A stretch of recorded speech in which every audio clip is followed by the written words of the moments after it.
Hi riders! So welcome back dito sa aming channel, Do Ride Travel with Purpose. So ngayon, naayusin natin ang inyong GOMO SIM na walang signal. Nakikita nyo ba itong signal ko? Letter E. So, ibig sabihin yan, wala yan. Walang galaw yan. Mapapagod ka lang kakahintay na ikot yun. So, syempre bago ang lahat, don't forget to subscribe to yung aming channel. At ganito lang kasimple mag-activate ng GOMO. So sa mga hindi pa naka-GOMO SIM dyan, pwede kayo umorder sa amin.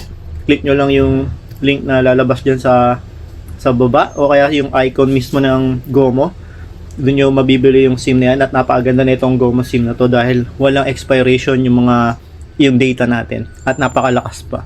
So 5G ready na rin siya. So ganito lang kasimple para maayos yung ating GOMO SIM ng yung data niya. So yung internet niya, punta lang kayo sa settings.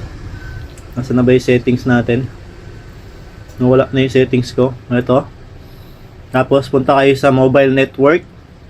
Punta sa mobile network, punta kayo sa may SIM management. So kung dual SIM kayo, baka kasi ang naka-open na data sa inyo, o kaya hindi naka-open yung data ng 4G ng GOMO natin. So ito yung number ko dyan. Pwede nyo ako tawagan kung gusto niyo. Kung ayaw nyo naman, huwag nyo na akong tawagan.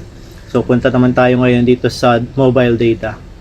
Kaya mapapansin nyo dito yung SIM 1 naka 4G, tapos naka on yan, but dito sa SIM 2 hindi siya naka on. So ang gagawin lang dyan, napakasimple lang, ganyan lang, bubuksan nyo lang siya, then wala, ayan na, naka 4G na tayo, all goods ready na.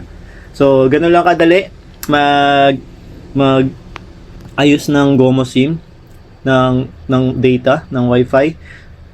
So sa mga nahihirapan dyan, napakadali lang. So sa mga napipigil rin ng mga bola, pwede kayo bumili ng Molten BG45 sa amin na original. Tapos yung mga fake na creations pa, yung pang massage, sa amin lang kayo bumili. Original pala ng ipinapadala namin sa inyo. So yun lang mga idol, thank you for watching and I'm bounce out.